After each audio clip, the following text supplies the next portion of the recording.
Boa noite, meus queridos irmãos. Estamos começando mais um domingo dessa nossa série especial Antídotos para o Tempo do Fim. De todas as séries que você poderia ter escolhido para assistir hoje à noite, você escolheu a melhor. E você vai saber já já por quê. Estou muito feliz de tê-lo aqui comigo. Não sei se você está assistindo isso no horário de lançamento do vídeo, né? Domingo às 19h30, ou se você está assistindo em algum outro momento, que às vezes perdeu na hora do lançamento, mas como o vídeo fica gravado, não importa a hora que você está assistindo, o importante é que eu estou feliz de você ter escolhido estar assistindo esse vídeo, estar aqui com a gente, para aprender um pouco mais de Deus, para se aproximar um pouco mais de Deus. E se você gostar, compartilhe esse vídeo com seus amigos, compartilhe esse vídeo com seus familiares, com aquelas pessoas que você acha que tem interesse em conhecer um pouco mais de Deus, e até aqueles que você acha que não tem interesse, porque às vezes nós nos surpreendemos com as pessoas. Eu queria, nesse momento, lembrar você de seguir esse canal, o canal da Igreja Adventista, ativar o sininho, para você receber a notificação toda vez que tiver aqui um vídeo sendo transmitido ao vivo, ou toda vez que a gente salvar, colocar, um vídeo novo no canal, você vai receber a notificação e vai ficar ligadinho, não vai perder nenhum. Aproveita o embalo e já pode compartilhar também o canal e compartilhar esse vídeo com outras pessoas, porque isso vai ajudar também o algoritmo do YouTube a entender que é um material relevante, que é uma mensagem importante, e ele vai entregar para outras pessoas também. Então faça a sua parte, aproveita aí agora, enquanto você me escuta, e curta, compartilhe nas suas redes sociais e pregue um pouquinho o Evangelho através das suas redes. Hoje continuaremos os temas da série Antídotos para o Tempo do Fim, que é uma série baseada no livro de Mark Filling chamado Ministério da Profecia. E o tema de hoje é um tema intrigante, é um tema que deixa muitas pessoas com dúvidas, e se você assistir até o final, acho que não vai restar nenhuma dúvida a respeito do seguinte: se Deus é o mesmo, por que tantas religiões?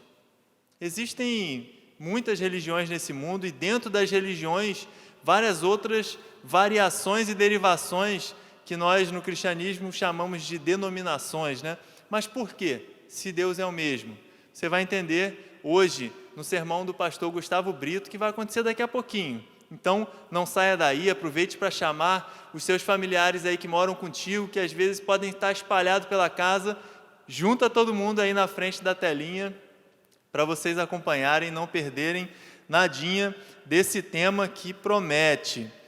Pessoal, eu queria também aproveitar para lembrar que na descrição desse vídeo tem um link para você acessar aí o site da nossa igreja, e um outro, que nesse site da nossa igreja você vai achar várias ferramentas, inclusive para ofertar, devolver o dízimo. Você vai ter links ali para as redes sociais da nossa igreja e outros links importantes. Um deles é o link dos pedidos de oração. Se você tem algum pedido especial, gostaria que nós, da Igreja Adventista Central de Macaé, orássemos por você, coloque o seu pedido aí através desse link, ou se você não conseguir, coloca na descrição do vídeo e a gente vai pegar lá seu nome, vai orar por você. Se você tem desejo de fazer um estudo bíblico, nesse link você também consegue solicitar um estudo bíblico. Então, não deixe de usar essa ferramenta, que é uma ferramenta interessante e que pode fortalecer aí, pode te ajudar em relação a algum pedido. Você pode ter alguém passando por situação de uma complicação de saúde, você mesmo pode estar precisando de oração. Então, use aí esse pedido, nós entraremos em contato com você, porque você vai perceber que você tem que colocar lá algumas informações, se quiser, é claro, e nós entraremos em contato para orar, interceder, oferecer estudos, ajuda de forma geral. Então, obrigado por estar conosco. E agora, antes de nós continuarmos com o nosso culto, passarmos para um momento de louvor, eu gostaria de convidar você a fazer uma oração. Então, aí mesmo onde você estiver, feche seus olhos e vamos orar. Grandioso Deus e amado Pai, muito obrigado, Senhor, pela oportunidade que temos de ouvir a Tua Palavra, mesmo online. Estamos passando, ó Pai, por períodos difíceis, estamos passando por uma pandemia, mas graças a Ti nós temos recursos para continuar pregando o Evangelho. Por favor, Deus, te peço que a mensagem desse vídeo, as mensagens desse canal cheguem a muitas pessoas, cheguem a pessoas que estão sedentas de Ti, que estão ansiosas por conhecer um pouco mais do Teu amor. Por favor, Deus, usa a cada um dos que estão aqui envolvidos nesse culto, nessa transmissão, e usa principalmente o pastor Gustavo Brito, para que a Tua mensagem chegue a todos os cantos desse mundo. Sabemos que isso é uma condição para a Tua volta, Deus, e estamos ansiosos para ter um encontro face a face contigo, ansiosos para sair desse mundo cheio de pecados, cheio de doenças, de tristezas e dificuldades, para vivermos eternamente ao Teu lado. Por favor, Deus, tenha misericórdia de nós, perdoa os nossos pecados, nos fortaleça, nos cura, é o que eu te peço, em nome do Senhor Jesus. Amém. Boa noite, Isaías. Boa noite. É um prazer estar aqui novamente, podermos louvar o nome de Deus junto com você. Para começarmos, vamos cantar sobre uma coisa que nós somos com certeza, um pequeno povo muito feliz. O hino de número 505 dos nossos cenários.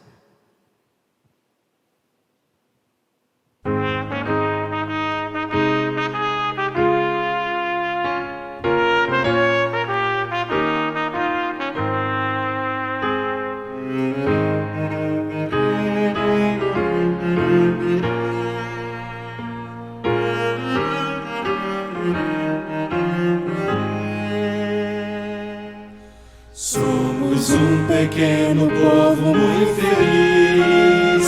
Somos um pequeno povo muito feliz. Cristo veio nos salvar, breve nos irá buscar. Somos um pequeno povo muito feliz. Os sinais de sua volta aí estão. Eis os povos em tremenda inquietação. Eis a ciência a aumentar e a impiedade a se agravar. Logo Cristo nos trará libertação. Está muito prestes um momento da emoção. Vai bater acelerado o coração. Nossos olhos levantar para o céu bem firme olhar. Já vem vindo a tão sonhada redenção. Somos um pequeno povo muito feliz.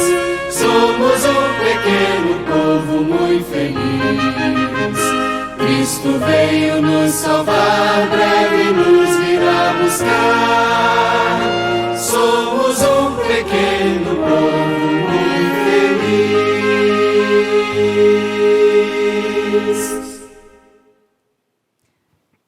Amém.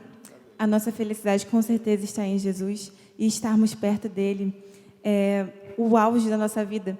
É uma maravilha podermos sentir tão próximo esse Deus que fez o mundo inteiro à nossa disposição.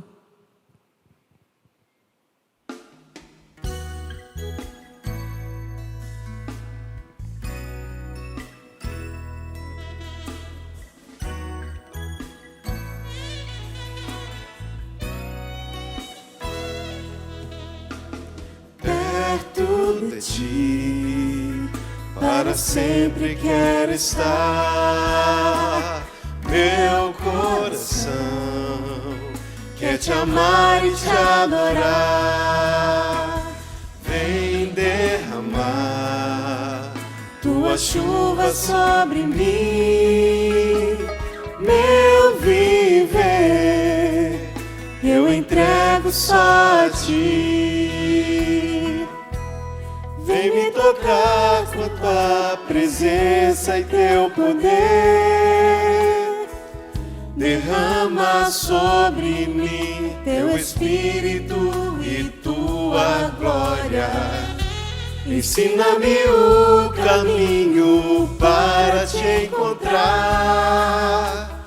O meu querer hoje põe em teu altar, perto de ti, para sempre quero estar. Meu coração quer te amar e te adorar. Vem derramar tua chuva sobre mim. Meu viver eu entrego só a ti. Ensina-me a cada dia amar o meu irmão, olhar com os teus olhos, perdoar com teu perdão. Longe do teu amor não posso mais viver. Vive em mim, santifica-me, Senhor. Perto de ti, para sempre quero estar. Meu coração quer te amar e te adorar. Vem derramar tua chuva sobre mim. Meu viver eu entrego só a ti. Perto de ti, para sempre quero estar. Meu coração quer te amar e te adorar. Vem derramar tua chuva sobre mim. Meu viver eu entrego só a ti.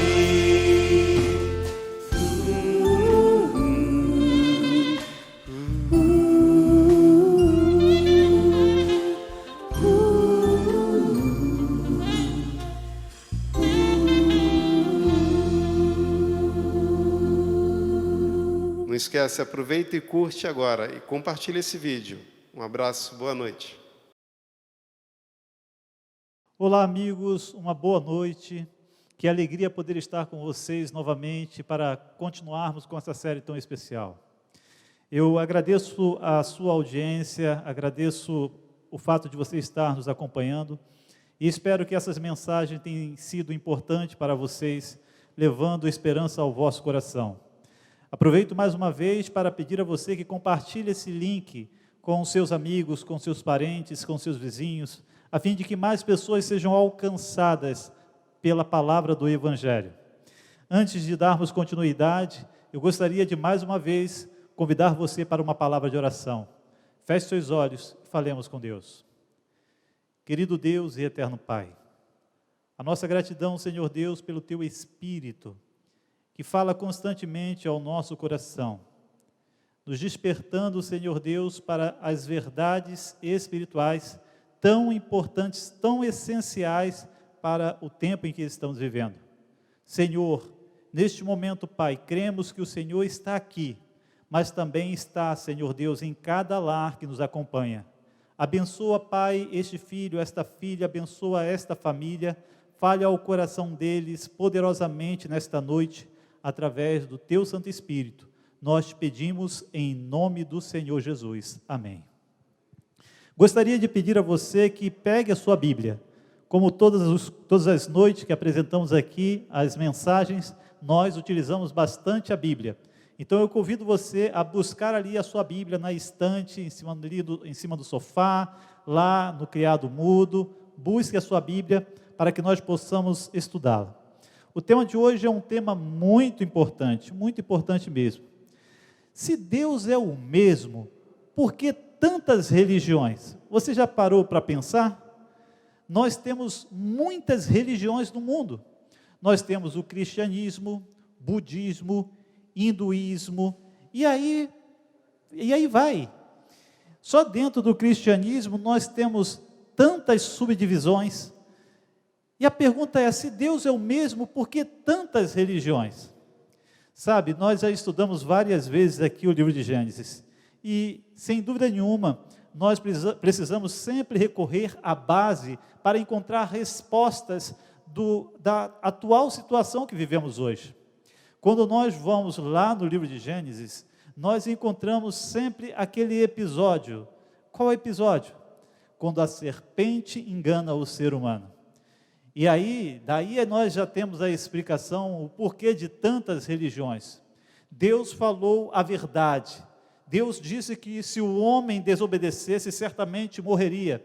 E o inimigo veio com as suas mentiras. E aí, então, com suas mentiras, ele acaba trazendo confusão. Ele acaba confundindo as pessoas. E confundindo também a religião. E há muita confusão hoje dentro do meio religioso. E hoje nós vamos ver isso. Mas eu quero convidar a você para abrir a Bíblia agora em Gênesis capítulo 3, versículo 15. Lá em Gênesis 3,15, nós temos ali o anúncio do Evangelho. Nós lemos assim em Gênesis 3, versículo 15. Porém, inimizade entre ti e a mulher, entre a tua descendência e o descendente da mulher. Este te ferirá a cabeça e tu lhe ferirás o calcanhar. Bom, eu creio que você já está familiarizado com este verso.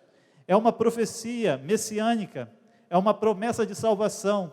O descendente da mulher é Cristo e a mulher é a igreja. E o Senhor fala à serpente e fala da descendência da serpente e diz que colocaria inimizade entre a igreja e Satanás. E diz mais aqui, ele mostra um conflito. E sabe, nesse conflito entre o descendente da mulher, que é Cristo, e Satanás, aqui mostra que o Filho de Deus sairia ferido nesse conflito. De fato, o Filho de Deus, ele foi ferido, ele foi morto na cruz, ele foi sepultado, mas ao terceiro dia ressuscitou. Amém? O nosso Senhor ressuscitou. Agora eu quero dizer uma coisa para você. Quando definitivamente o diabo tiver a sua cabeça esmagada, como foi na cruz, quando definitivamente o diabo cair, e vai cair logo, logo, falta pouco tempo para ele, quando isso acontecer, ele nunca mais irá se levantar novamente. Amém? Essa é a certeza que nós temos, é que o inimigo vai ter o seu fim definitivamente. Podemos contar com isto. O mal não se levantará pela segunda vez. Sabe, quando eu olho todo esse contexto, quando eu analiso todo esse contexto, eu percebo que Deus sempre teve um povo aqui na terra. Embora haja muitas religiões, Deus sempre teve os seus representantes. Nós podemos dizer que em todas as eras, Deus sempre teve uma igreja. E a primeira igreja, ela não surgiu ali, podemos dizer assim, ela não surgiu ali nos dias dos apóstolos. A primeira igreja, ela surgiu muito antes mesmo. Cerca de 4004 antes de Cristo. É isso mesmo que eu estou dizendo. 4004 antes de Cristo. E sabe, a primeira igreja, ela não era composta de gente defeituosas, pecadoras, como eu e você. É isso mesmo. Nós somos pecadores de acordo com a Bíblia. A palavra de Deus diz que todos pecaram e carecem da glória de Deus. A primeira igreja era composta de pessoas perfeitas. Quem eram os membros? Adão e Eva. Qual era o local? O jardim do Éden. E quem era o pastor? Era o nosso Senhor e Salvador Jesus Cristo. A primeira igreja era composta de pessoas perfeitas. Mas a palavra de Deus mostra que, embora Deus tenha criado seus filhos perfeitos, embora Deus tenha estabelecido uma família aqui na terra, infelizmente nós já vimos o relato aqui no livro de Gênesis, e esta igreja, ela acabou falhando, se desviando do propósito de Deus. E não demorou muito para Adão e Eva conhecerem a consequência da desobediência, o pecado. E a Bíblia diz que o salário do pecado é a morte. Romanos 6, 23. Logo após eles pecarem e desobedecerem a Deus, eles começaram a colher o fruto dessa desobediência. Talvez para você hoje não há nenhuma dificuldade e não mexe com você olhar, quem sabe, uma folha secar ou uma flor murchar. Para nós não, porque nós já estamos familiarizados com o mal. Mas para o casal, quando eles viram ali as folhas caírem das árvores, quando eles viram ali as flores murcharam, aquilo foi realmente terrível para eles. Eles não haviam presenciado tal coisa, a morte estava ali. Mais tarde, como consequência da desobediência, aquela igreja, a igreja de Adão, presenciou a corrupção do gênero humano, e o mal se espalhou pela terra, começou a se espalhar de uma forma terrível, sem contar que o casal que fora criado perfeito, que pecara, que se desviaram do propósito de Deus, e por conta do seu pecado, entrou a morte, tiveram que ver a morte, tiveram que presenciar a morte do próprio filho. O primeiro homicídio, Caim matou Abel, um irmão matou o outro. Essa foi a realidade daqueles dias, e aquela igreja, a igreja de Adão, perdeu, infelizmente, o seu propósito, porque eles se desviaram, e a narrativa bíblica mostra que a partir dali a coisa foi de mal a pior, e a condição do ser humano realmente chegou no seu limite, Embora no capítulo 4 nós vemos que após o pecado, o ser humano ele começou a buscar a Deus, e encontramos ali os filhos de Adão oferecendo ao Senhor sacrifícios que apontavam para o Cordeiro, sacrifícios que apontavam para a promessa de Deus. Isso não impediu de que o mundo se corrompesse. E aí, quando esta igreja falhou, Deus então, ele levantou uma outra igreja. Deus levanta uma igreja quando esta falha. E eu quero, nesse momento, então, convidar a você para ler Gênesis ainda, só que agora o capítulo 6, nós vamos ler o versículo 5 e o versículo 8. Aqui em Gênesis 6, verso 5 e verso 8, nós estamos em 2348 antes de Cristo. E agora nós saímos da igreja de Adão e então entramos na igreja de um outro personagem bíblico que Deus chama e faz aliança com ele. E de quem eu estou falando? Eu estou falando de Noé. É isso mesmo, Noé. Sabe, aqui no versículo 5 de Gênesis 6 diz assim: viu o Senhor que a maldade do homem se havia multiplicado na terra, e que era continuamente mal todo o desígnio do seu coração. Então se arrependeu o Senhor de ter feito o homem na terra, e isso lhe pesou no coração. Sabe, amigos, aqui o texto diz que a maldade do homem se multiplicou na terra. Era continuamente mal todo o desígnio do coração humano. Ou seja, do coração do homem só saía coisas malignas. Só saía adultério, homicídio, só saía furtos, blasfêmias, só coisas ruins. E eu quero dizer uma coisa para você, meu amigo. Não se iluda, o nosso coração é enganoso. A Bíblia já diz isso. Enganoso é o coração e desesperadamente corrupto, quem o conhecerá? Ninguém é capaz de conhecer o seu coração. O nosso coração é enganoso. Depois que o homem pecou, o coração do ser humano se tornou depravado, mau, maligno. E Deus, naquele momento, olhou a terra e não viu ninguém. Ele olhou e viu que todos haviam extraviados, estavam corrompidos. Mas, graças a Deus, depois de procurar atentamente, o Senhor encontrou uma pessoa, Noé. No versículo 8 nós lemos assim: porém Noé achou graça diante do Senhor. Noé achou graça diante do Senhor. Noé, ele era um verdadeiro servo do Senhor, obediente aos mandamentos de Deus. Ele vivia em aliança com Deus. É o que diz o versículo 18, o Senhor faz uma aliança com Noé. Olha o que diz: 6, verso 18, contigo, porém, estabelecerei a minha aliança, entrarás na arca, tu e teus filhos, e tua mulher e as mulheres de teus filhos. Deus faz uma aliança com Noé, Deus salva Noé e a sua família, Deus conserva a sua igreja, e olha que coisa interessante, preste bem atenção, a primeira igreja, a igreja de Adão, estava dentro de um ambiente perfeito, não é verdade? E ali dentro desse ambiente perfeito, o inimigo veio e levou o casal à queda, e conseguiu fazer com que esta igreja, que era pura, se corrompesse. E aí então, Deus, vendo que essa corrupção se espalhou sobre a terra, e que já não havia mais condições de continuar daquela forma, o Senhor precisou intervir, e resolve então acabar com toda a vida sobre a terra através de um dilúvio. Porém, o Senhor precisava preservar um remanescente. Então Deus levanta Noé e a sua família.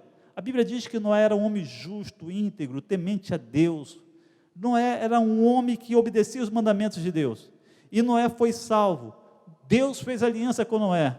Deus preservou a vida de Noé. E agora preste bem atenção. Noé e a sua família foram salvos. Mas o meio que Deus proveu para que eles fossem salvos era que eles entrassem na arca, ok? Eles precisavam entrar na arca. E aqui eu quero chamar a sua atenção. Embora nós sabemos que a igreja era Noé e a sua família, a arca era uma estrutura que iria auxiliá-los neste processo de salvação. Assim eu falo também a respeito desta igreja como instituição, como física. Embora a igreja é formada por pessoas, eu sou a igreja, você é a igreja, nós precisamos de uma estrutura projetada e orientada por Deus, para que possamos navegar nesse oceano de pecados, que é este mundo aqui. O fato é que eles foram salvos, o dilúvio veio, matou todos os ímpios, e aqueles que estavam dentro da arca foram preservados, foram salvos. E quero chamar a sua atenção em relação a isso. Você sabe que a arca, amigos, talvez não fosse o melhor lugar mais agradável para estar, talvez não fosse o lugar mais agradável, talvez não fosse o lugar mais cheiroso, talvez não fosse o lugar mais silencioso, talvez havia muitas dificuldades, mas eu quero dizer para você, a arca era o lugar mais seguro para se estar naquele momento. E assim também eu quero dizer a respeito da igreja. Talvez você olhe para a igreja e veja que dentro da igreja nem tudo é perfeito. A igreja ela é formada por seres humanos falhos e imperfeitos.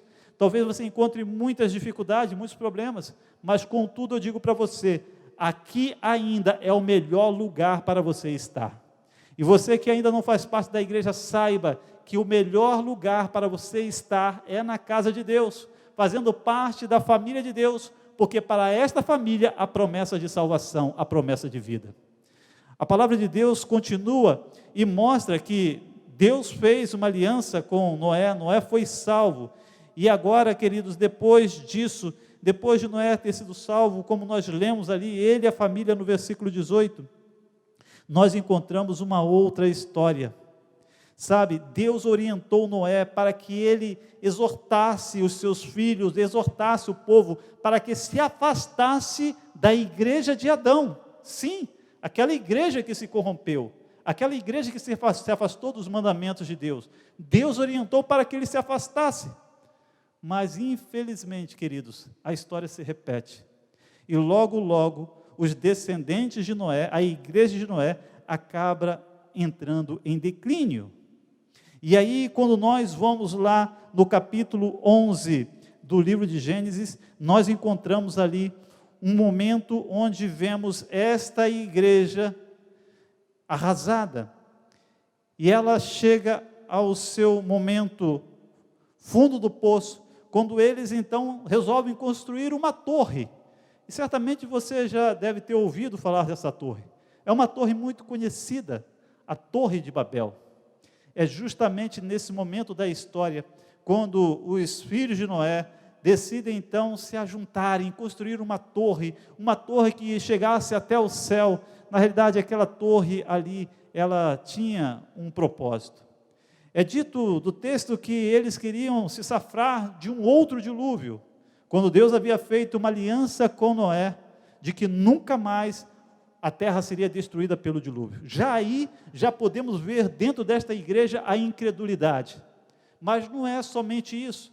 Ali, de uma certa forma, era também um templo de idolatria, um lugar onde seria praticada a astrologia. E essa torre, ela teve um nome, e o nome dessa torre ficou conhecida como Babel, que deu origem ao nome Babilônia. E você sabe o que significa este nome, Babilônia? Babilônia significa confusão. Tanto é que foi ali, neste local, onde a humanidade teve as suas línguas, as línguas foram confundidas, e nesse local, aqui exatamente, nesse episódio da Bíblia, foi daí que começaram a falar em línguas diferentes, daí que surgiram outros idiomas. Então, nesse momento da história, Deus confunde o povo, Deus muda, faz com que as pessoas comecem a falar em outros idiomas. E aqui eu quero chamar a sua atenção, amigos. Deus, Ele não é um Deus de confusão. Deus, Ele não tem o propósito de levar a sua igreja a um estado de confusão. Infelizmente, quando as pessoas se desviam de Deus, se desviam dos mandamentos de Deus, quando as pessoas se apostatam, elas, infelizmente, vão cair numa confusão religiosa. E eu quero que você grave este nome, Babilônia, confusão religiosa, confusão religiosa. A situação chegou, então, ao fundo do poço novamente, mas Deus precisa de um remanescente. E como deu errado a igreja de Adão, como deu errado a igreja de Noé, Deus agora ele se volta para um outro personagem bíblico. E nós encontramos no capítulo 12, versículo 1 e 2, o chamado de Deus a Abraão. E aí, então, Deus faz um chamado a este homem. É escrito assim: e disse o Senhor a Abraão, versículo 1 do capítulo 12, sai da tua terra, da tua parentela e da casa de teu pai, e vai para a terra que eu te mostrarei. De ti farei uma grande nação, e te abençoarei, e te engrandecerei o nome, sê tu uma bênção. Amém? Deus fez um chamado ao seu servo, ele diz, sai. E eu quero dizer uma coisa para você, a igreja tem este propósito e este nome, a igreja tem este propósito, chamados para fora, é isso mesmo. Você que ainda não faz parte da igreja, que ainda não conhece o Evangelho, eu quero dizer uma coisa para você, a igreja, ela tem este significado, é Deus chamando aqueles que estão lá no mundo, sem Cristo e sem esperança, a sair do mundo, sair para fora do mundo e vir para a presença dEle, amém? Aqui o texto bíblico diz o seguinte, diz que Deus fez um chamado a Abraão, diz que Deus fez promessa a Abraão, Deus prometeu dar a Abraão uma terra, e disse que iria abençoá-lo, e iria fazer dele uma bênção, e prometeu que ele seria pai de uma grande nação, ou seja, de uma grande igreja. Essa foi a promessa de Deus a Abraão. E sabe, queridos, Abraão foi um servo fiel a Deus. E nós conhecemos a história de Abraão. Abraão foi pai de Isaac, foi avô de Jacó, e nós vemos que essa promessa, ela foi se cumprindo na vida de Abraão, porque Jacó, o neto de Abraão, ele teve 12 filhos, e mais tarde, aconteceu que a família de Jacó estava passando por dificuldades, havia uma grande seca, fome na terra, então eles tiveram que buscar alimento, e foram buscar alimento lá no Egito. Isso já estava previsto pelo Senhor, e eles tiveram que descer ao Egito, e ali desce eles com 70 almas, 70 almas desceram para o Egito, e chegaram ali no Egito, eles então foram recebidos, e foram então instalados ali, e José naquele momento da história estava ali como governador do Egito, E eles encontraram mercê diante do faraó, que conhecia José. Porém, mais tarde, aquele faraó morre, e o outro que sobe ao trono não conhecia José e nem o povo, então escraviza o povo. E o povo passa por 4 séculos e 3 décadas escravizados. E qual foi a consequência disso? O povo, ele começa então a se voltar para os costumes pagãos. E o paganismo começa então a corromper a igreja de Abraão. Eles não só se voltam para os costumes pagãos, as práticas da idolatria, até porque o Egito era um antro de idolatria, mas eles também começam ali a se alimentarem de forma inadequada, contrário a tudo aquilo que Deus havia orientado ao seu povo. Então, nesse momento, mais uma vez, a igreja de Abraão, nesse momento da história, a igreja de Abraão, ela vai e acaba, infelizmente, sucumbindo. E aí Deus precisa, então, mais uma vez, levantar um remanescente. Agora o povo está escravizado, lá no Egito. Já se passaram 430 anos. E então, no ano 1491 a.C., Deus levanta um libertador, que seria então, ali naquele momento, o pastor daquele grande rebanho composto de mais de 2 milhões de israelitas. Lá em Êxodo capítulo 3, versículos 7 a 8, nós encontramos o chamado de Deus a Moisés. Deus chama Moisés, ele chama este servo, que era filho da filha de Faraó, que era um homem que era um forte candidato ao trono do Egito, mas, de acordo com o livro de Hebreus, Moisés, ele rejeita o trono, e ele prefere estar junto com o seu povo, ele prefere estar junto com os hebreus, que eram escravos, a se assentar no trono, que duraria pouco tempo, e perder a eternidade prometida. Se Moisés se tornasse faraó, talvez hoje nós encontraríamos, quem sabe, o túmulo de Moisés, lá no Egito. Quem sabe nós encontraríamos a múmia de Moisés, mas por ele não ter aceitado viver apenas uma vida de prazer passageira nessa terra, mas servir e andar na presença de Deus, hoje você não vai encontrar o corpo de Moisés. Sabe por quê? Porque a Bíblia diz que Moisés morreu, mas ele ressuscitou e Deus o levou para o céu. Amém? E Moisés está vivo, lá já reinando na eternidade. Essa é a promessa de Deus para você também. E aqui nós encontramos a história. No livro de Gênesis, capítulo 3, está escrito assim. Vamos ler comigo. Gênesis, capítulo 3, Êxodo, capítulo 3. Nós lemos assim. Versículo 2. Apareceu o anjo do Senhor numa chama de fogo, no meio de uma sarça. Moisés olhou, e eis que a sarça ardia no fogo, e a sarça não se consumia. Então disse consigo mesmo: irei para lá e verei essa grande maravilha.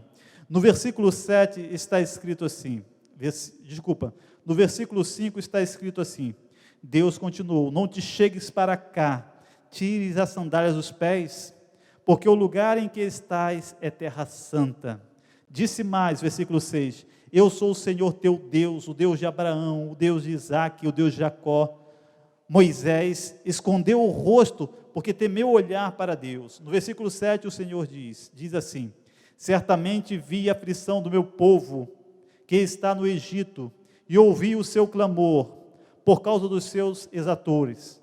Conheço-lhes o sofrimento, por isso desci a fim de livrá-los da mão dos egípcios, e para fazê-los subir daquela terra a uma terra boa e ampla, terra que mana leite e mel, lugar do cananeu, do eteu, do amorreu, do ferizeu, do eveu, do jebuseu, pois o clamor dos filhos de Israel chegou até mim, e também vejo a opressão que os egípcios os estão oprimindo.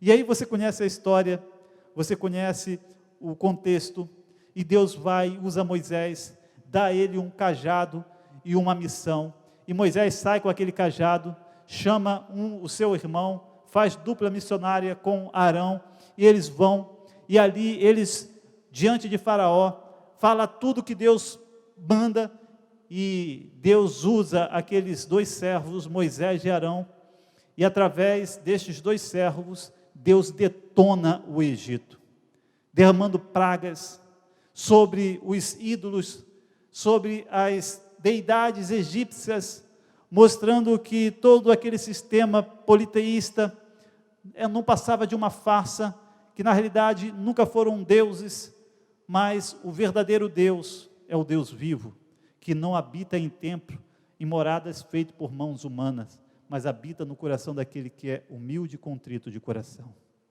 Sabe, a história continua, Deus liberta, Deus tira o povo dali, Deus abre o mar, o povo atravessa, Faraó e o seu exército morre ali nas águas do mar, Deus leva o povo para o deserto, e ali Deus faz promessas ao povo. Olha o que está escrito em Êxodo 19, versículo 5.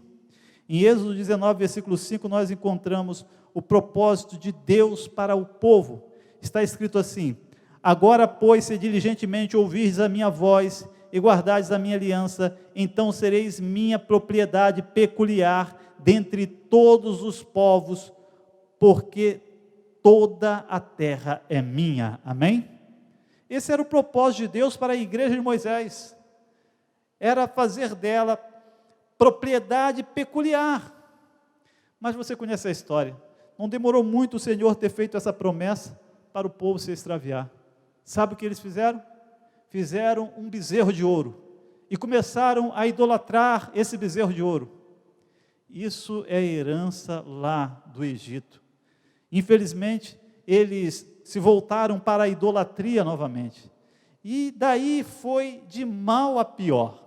Quando você começa a olhar a história do povo de Israel, você vai ver que, infelizmente, eles caíam, Deus ia lá, socorria, e novamente caíam de novo, se apostatavam, e assim foi até mais tarde, bem mais tarde, infelizmente, 10 tribos serem dizimadas no ano 722 pelo exército da Assíria, e depois, mais tarde, no ano 605, Judá, a tribo que sobrou, foi levada para o exílio, e daí só permaneceu essa tribo até ela ser, infelizmente, a cidade e esse povo ser rejeitado por Deus no ano 34 da era cristã. A cidade fora, infelizmente, com o tempo destruída no ano 70 depois de Cristo por Tito, general de Roma. O que eu quero chamar a sua atenção aqui, queridos, é que esta igreja, a igreja de Moisés, também se extraviou, também sucumbiu, mas Deus sempre mantém um remanescente. E quando essa igreja não cumpriu o seu propósito, então Deus levanta uma outra igreja, Deus chama um outro movimento. E em Mateus 4, versículo 17 e 20, nós chegamos então no ano 31 da era cristã, 31 depois de Cristo, e aí nós encontramos agora a igreja constituída por Cristo e pelos apóstolos. Olha o que diz lá no Evangelho de Mateus, capítulo 4, verso 17 e versículo 20. Acompanhem comigo. Mateus, capítulo 4, verso 17 e 20 a 20. Diz bem assim, está escrito: daí por diante passou Jesus a pregar e a dizer: arrependei-vos, porque está próximo o reino dos céus. Caminhando junto ao mar da Galileia, viu 2 irmãos, Simão chamado Pedro e André, que lançavam as redes ao mar, porque eram pescadores, e disse-lhes: vinde após mim, e eu vos farei pescadores de homens. Então eles deixaram imediatamente as redes e o seguiram. Olha que coisa tremenda. O Senhor agora, o Senhor Jesus, no ano 31 da era cristã, ele começa o seu ministério, e ele começa agora a fundar a igreja, o Senhor começa a fundar a igreja, e ele começa pregando, e a pregação é: arrependei-vos, porque está próximo o reino dos céus. Amém? Queridos, essa foi a pregação de Jesus. Está próximo o reino dos céus. Arrependei-vos. Eu quero dizer uma coisa: de fato, o reino de Deus está muito próximo de ser estabelecido. Muito próximo de ser estabelecido. E nós, mais do que nunca, precisamos buscar a presença de Deus para fazer parte deste povo. Aqui nós vemos o Senhor chamando homens, Pedro e André, irmãos. Depois ele chama Mateus, ele chama outros apóstolos, a fim de fazer deles pescadores de homem. E aqui o Senhor estabelece a sua igreja. E enquanto Cristo esteve aqui, enquanto os apóstolos estiveram aqui, esta igreja cumpriu cabalmente o seu propósito. Esta igreja cumpriu o seu propósito na obra de pregar o Evangelho. Quando nós avançamos um pouco mais, nós vemos ali uma advertência. Nós olhamos em João capítulo 9, 28 a 29, e vemos que nem todos aceitaram esta igreja. Em João capítulo 9, verso 28 e 29, está escrito assim, acompanhe comigo. João 9, 28 e 29, olha o que está escrito. Diz assim: então injuriaram e lhe disseram: discípulo dele és tu, mas nós somos discípulos de Moisés. Sabemos que Deus falou a Moisés, mas este nem sabemos de onde vem, de onde é. Respondeu-lhes o homem: nisto é de estranhar, porque vós não sabeis de onde ele é, e contudo me abriu os olhos. Essa história é muito forte. Perceba que aqui os judeus estão rejeitando Jesus. Os judeus estão rejeitando Jesus porque eles estavam acostumados com uma instituição mais antiga. Eles estavam acostumados com a igreja de Moisés, uma igreja antiga. E Jesus chegou pregando uma mensagem nova, uma igreja com uma mensagem revolucionária. A mensagem de Jesus, ela era uma mensagem que trazia a verdade. Eu quero dizer uma coisa para você: estes homens, por rejeitarem a mensagem de Jesus, estavam rejeitando a Jesus. E você vai observar que estes mesmos que rejeitaram a mensagem de Jesus, foram eles que o crucificaram. E eu quero dizer uma coisa, amigo: talvez hoje você tenha dificuldade de aceitar aquilo que a Bíblia diz, e você sabe que o que a Bíblia diz é a palavra de Deus, é a palavra de Jesus. E se você está lendo na Bíblia a verdade e você não aceita a verdade, você está rejeitando a Jesus. E não só rejeitando, é como se você estivesse crucificando a Cristo novamente. E você está crucificando a Cristo no seu coração. Por isso, preste bem atenção, antes de rejeitar aquilo que a palavra de Deus diz. Tome muito cuidado. Aqueles homens rejeitaram o que Jesus disse, a mensagem de Jesus, por causa da instituição que eles estavam vinculados, uma instituição que existia há séculos, há milênios, e de repente eles se deparam com um movimento novo, trazendo uma verdade nova, e eles rejeitaram, mesmo sabendo que aquela mensagem, mesmo sabendo que o que estava sendo pregado era verdade. Tome cuidado. O Senhor advertiu que esta igreja, ela iria enfrentar risco, iria enfrentar perigos.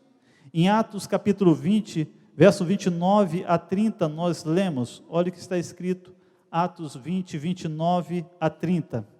Quero ler com você nesse momento. Essa mensagem aqui é muito importante. Atos capítulo 20, 29 a 30. Achou aí? Muito bem. Você também pode acompanhar aí no vídeo, na tela. E diz assim, Atos 20, 29 a 30. O apóstolo diz: eu sei que depois da minha partida entre vós penetrarão lobos vorazes, que não pouparão o rebanho. e que dentre vós mesmos se levantarão homens falando coisas pervertidas para arrastar os discípulos atrás deles. Aqui o apóstolo está prevendo que depois que ele partisse, depois que ele morresse, iria entrar lobos vorazes que não poupariam o rebanho. Infelizmente, a previsão era que cristãos nominais, vindo do paganismo, trariam para dentro da igreja aquilo que é profano, traria o paganismo para dentro da igreja. E de fato isso aconteceu. Depois que os apóstolos morreram, o paganismo começou a ser trazido para dentro do cristianismo. E nós vemos isso de uma forma mais acentuada no 2º e no 3º século.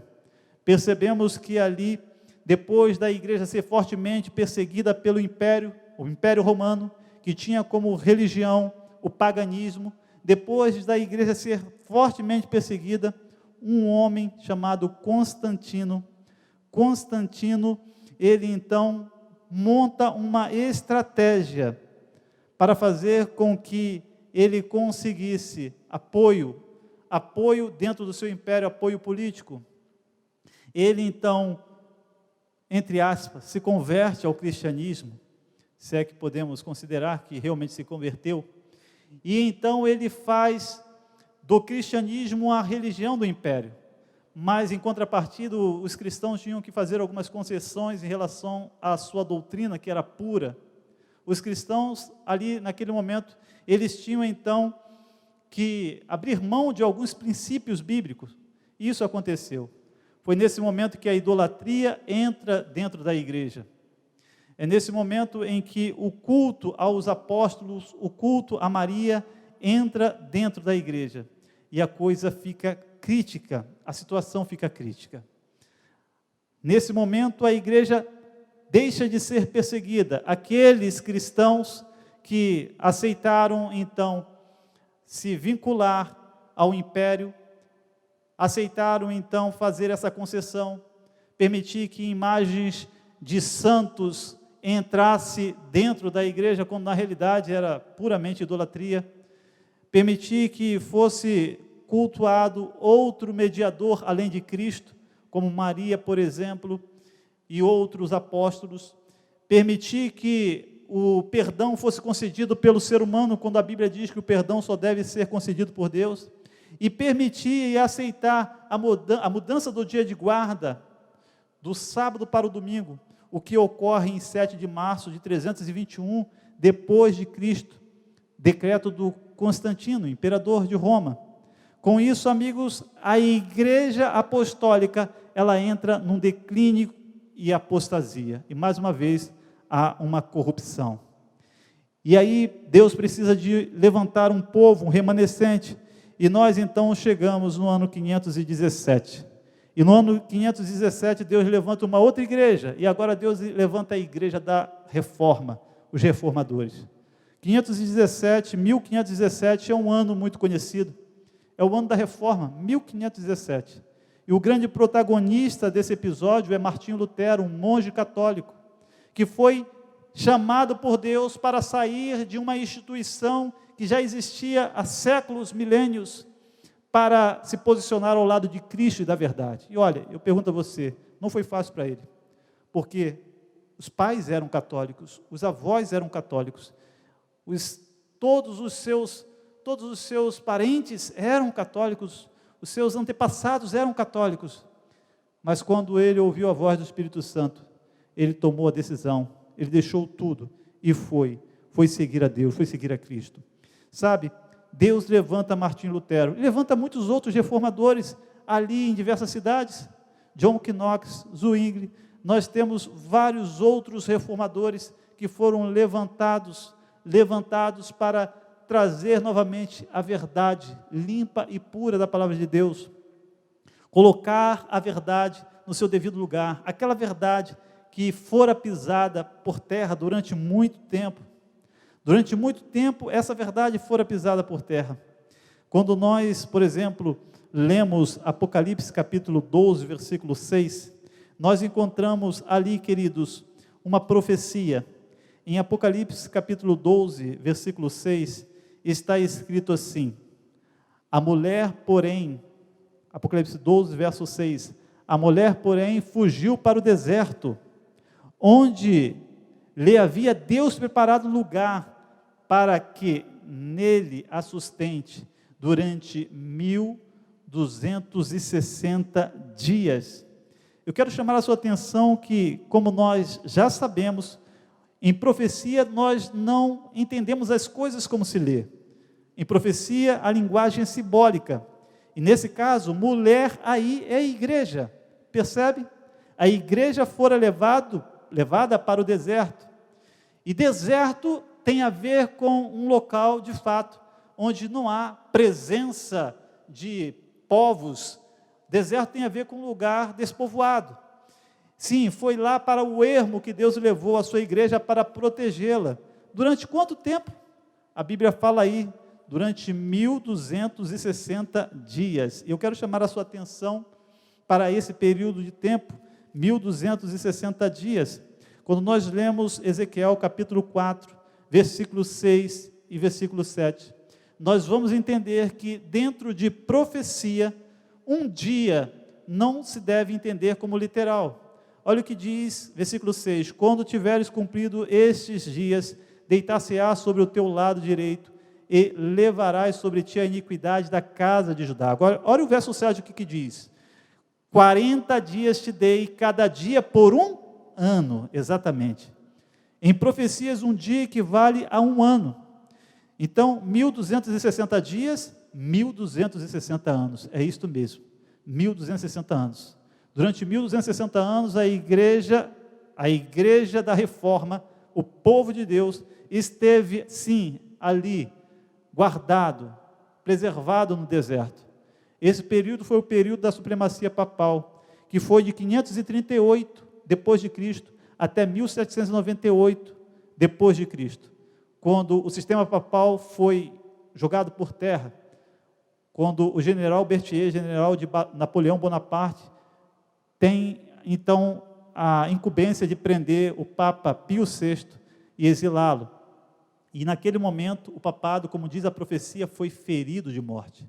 Mas o que eu quero chamar a sua atenção, que esse foi um momento que Deus usou esta igreja. Porém, queridos, depois de Deus usar esta igreja chegou a alcançar até um certo ponto. E aí Deus levanta uma outra igreja, Deus levanta um outro movimento. Deus levanta o povo remanescente.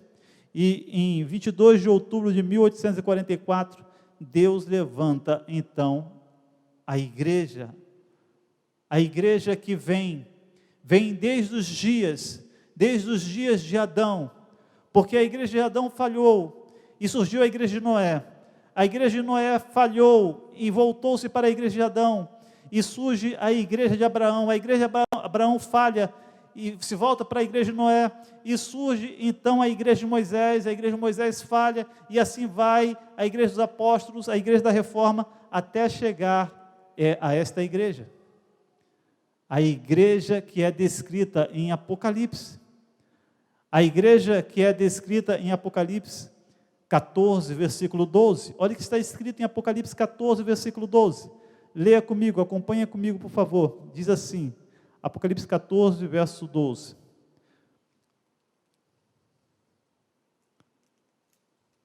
Olha o que está escrito aqui, Apocalipse 14, versículo 12. Aqui está a perseverança dos santos, os que guardam os mandamentos de Deus e têm a fé de Jesus. Apocalipse 17, 10 também fala a respeito desta igreja, deste movimento. Em Apocalipse 17, 10 está escrito assim, e irou-se o dragão contra a mulher. Apocalipse 12, 17, melhor dizendo.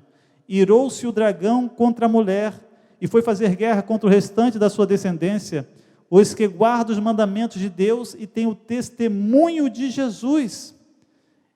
É isso que a Bíblia diz. Esta igreja, a igreja de Deus dos últimos dias, a igreja remanescente, ela tem essa característica, ela guarda os mandamentos de Deus e tem o testemunho de Jesus. E sabe, guardar os mandamentos de Deus, nós já sabemos. O que é guardar os mandamentos de Deus? Guardar os mandamentos de Deus é amar a Deus sobre todas as coisas, é não fazer para nós imagens ou semelhança alguma do que há em cima do céu, nem embaixo da terra, nem nas águas debaixo da terra. Não fazer escultura, imagem de escultura. Guardar os mandamentos de Deus, amigo, é não tomar o nome de Deus em vão, é guardar o sábado no lugar do domingo, é honrar pai e mãe, é não adulterar, não matar, não roubar, não dizer falso testemunho. Isso é guardar os mandamentos de Deus. Agora, o que é o testemunho de Jesus? O testemunho de Jesus está ali em Apocalipse 19:10. Sabe o que é o testemunho de Jesus? Olha o que diz Apocalipse, capítulo 19, versículo 10. Prostei-me ante os seus pés para adorá-lo. Ele, porém, me disse: vê, não faças isso, sou conservo teu e de teus irmãos, que mantém o testemunho de Jesus. Adora a Deus, pois o testemunho de Jesus é o espírito de profecia.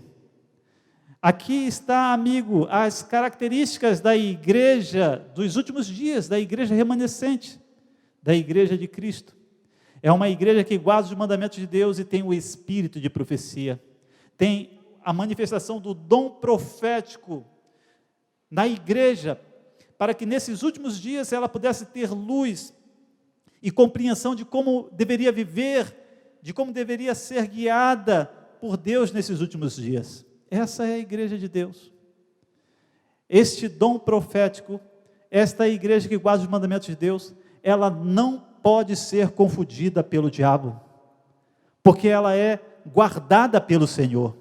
Esta igreja de Deus, ela é orientada pelo Espírito do Senhor. É isso que a Bíblia mostra. É uma igreja guardada por Deus. É uma igreja guiada por Deus. E Deus tem um chamado para você, meu amigo. Para você que faz parte de um movimento que não está dentro dessas características, Deus tem um chamado para você. O chamado de Deus para você está em Apocalipse. Apocalipse capítulo 18, versículo 4. Olha o que diz Apocalipse 18, verso 4. Este é o chamado de Deus para você. Ouvi outra voz do céu dizendo: retirai-vos dela, povo meu. Retirai-vos da onde? Da Babilônia. Dela, Babilônia. Você lembra que eu falei para você? Confusão. Retirai-vos dessa confusão religiosa. Para quê? Para não ser de cúmplices em seus pecados e para não participardes de seus flagelos. Sabe, esse mundo não vai muito longe. Tudo que nós vemos, toda essa confusão religiosa, essa confusão que não traz salvação, como diz o apóstolo Pedro, e não há debaixo do céu outro nome dado entre os homens pelo qual importa que sejamos salvos. Sabe, não há um outro nome além de Jesus, pelo qual eu e você podemos ser salvos. O nosso Senhor, Ele mesmo disse: eu tenho outras ovelhas, não deste aprisco, a mim convém congregá-las, elas ouvirão a minha voz e virão. Jesus está te chamando, meu amigo, está te chamando a sair do falso para o verdadeiro, a sair da Babilônia para a igreja dele aqui na terra. Deus sempre teve um povo, Deus sempre teve um remanescente, e o remanescente de Deus hoje pode ser encontrado, é aquela que guarda os mandamentos de Deus e tem o testemunho de Jesus. Eu quero dizer uma coisa para você, sem medo de errar. Ao você pesquisar, ao você buscar, ao você estudar na Bíblia, você vai perceber que embora Deus tenha uma igreja invisível, que está espalhada, composta de muitas pessoas que estão em muitas denominações e até em outras religiões, você também vai entender que Deus tem uma igreja visível, e essa igreja, ela é caracterizada por guardar os mandamentos de Deus e ter o testemunho de Jesus. E eu posso dizer para você, querido, que esta igreja, de acordo com a minha compreensão, de acordo com a Bíblia apresenta, eu posso encontrá-la na igreja adventista do sétimo dia. Porque de acordo com as características, a igreja adventista do sétimo dia é a que se enquadra dentro da profecia bíblica. Por isso eu quero dizer para você, se você hoje está perdido nesse oceano de incertezas, eu quero te dar uma boa notícia. Você pode encontrar um porto seguro.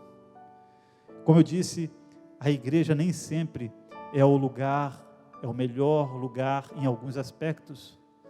Aqui você vai encontrar também pessoas falhas, defeituosas, imperfeitas. Mas como foi na história do dilúvio, ainda que haja pessoas falhas, defeituosas, imperfeitas, ainda continua sendo o melhor lugar para estar. O melhor lugar para estar é dentro desta igreja. Por isso Jesus tem um convite para você: sai dela, sai da confusão, meu amigo, e venha para a verdade. A Bíblia diz: conhecereis a verdade, e a verdade vos libertará. Deus deseja te libertar hoje, mas você precisa tomar a sua decisão. Cabe a você abrir o seu coração e aceitar a verdade. Lembre-se, Israel rejeitou a verdade pregada por Jesus, porque era uma verdade impopular. João Batista perdeu a cabeça porque pregava uma mensagem impopular. Talvez você esteja num conflito porque a mensagem que você esteja recebendo não seja uma mensagem que você está acostumado a ouvir, seja uma mensagem que te chama a tomar uma decisão, seja uma mensagem que não é popular, é impopular, mas Jesus mesmo disse que o reino dos céus, o caminho para ele é estreito, é apertado.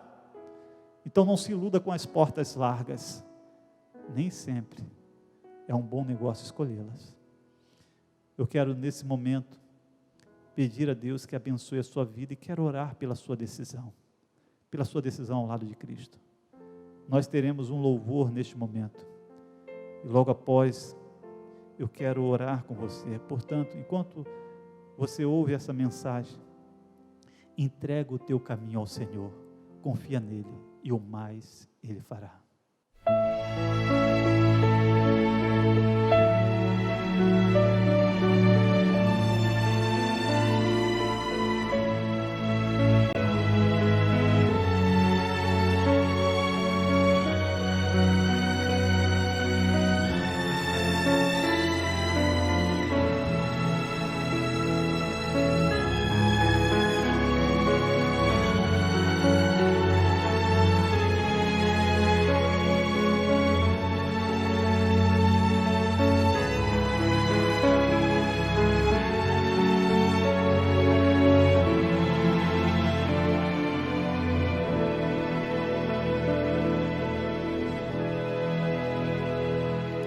Senhor, me ajoelho para direção pedir.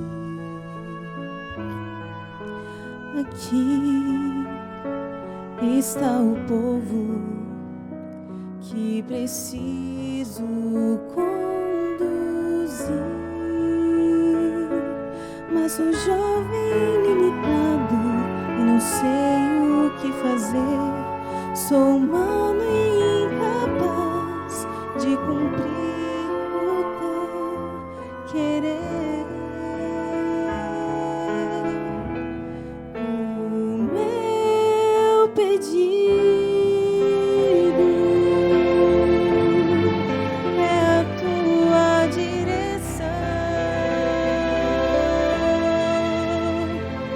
Quero um coração aberto, suscetível à tua mão. Não quero famas ou riquezas, não quero aplausos ou grandezas, já que posso escolher, humildemente eu te peço. Eu quero a luz do teu saber.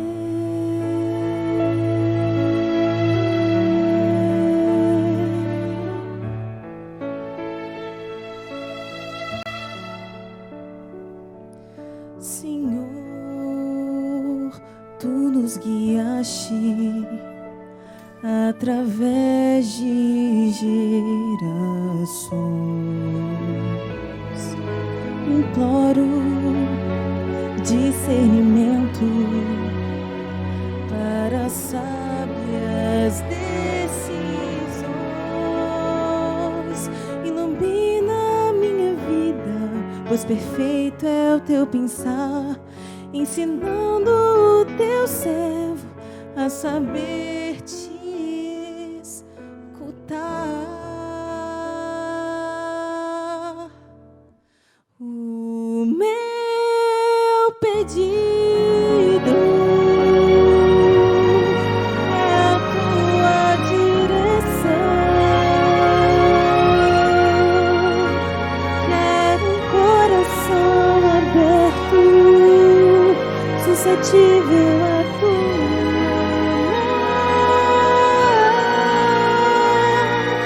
Não quero famas ou riquezas, não quero aplausos ou grandezas. De que posso escolher humildemente eu te peço. Eu quero a luz do teu saber.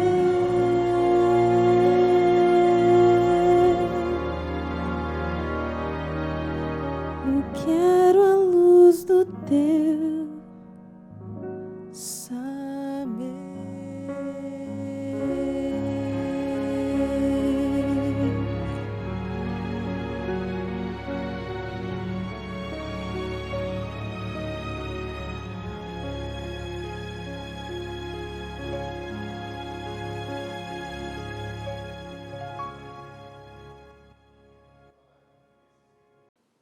Agora, nesse momento, eu convido você a abrir o seu coração a Deus. Eu quero orar por você. Feche seus olhos. E eu vou orar agradecendo a Deus e pedindo a Deus pela sua decisão. Querido Deus e eterno Pai, Senhor, muito obrigado pela vitória do Calvário na vida deste filho, desta filha, desta família, Senhor Deus, que tem acompanhado esta série. Obrigado, Senhor Deus, pela decisão tomada hoje. Decisão que irá ecoar por toda a eternidade. Ó Deus querido, que o Senhor abençoe este lar, que o Senhor abençoe esta família, que o Senhor abençoe este filho, esta filha, que resolve hoje, Senhor Deus, sair de dentro da confusão e vir para a luz, vir para a verdade, Senhor Deus, fazer parte deste movimento, desta igreja que guarda os teus mandamentos, desta igreja que tem o testemunho de Jesus, desta igreja que está se preparando para se encontrar com Cristo. Que você abençoe esta vida, que o Senhor abençoe esta decisão tomada, em nome do Senhor Jesus. Amém. Amém. Que Deus te abençoe, que Deus abençoe a sua vida, que você tenha uma semana muito próspera, cheia de alegrias, e na próxima semana estaremos juntos novamente, para mais um momento como este. Que Deus te abençoe, um forte abraço, fica na paz.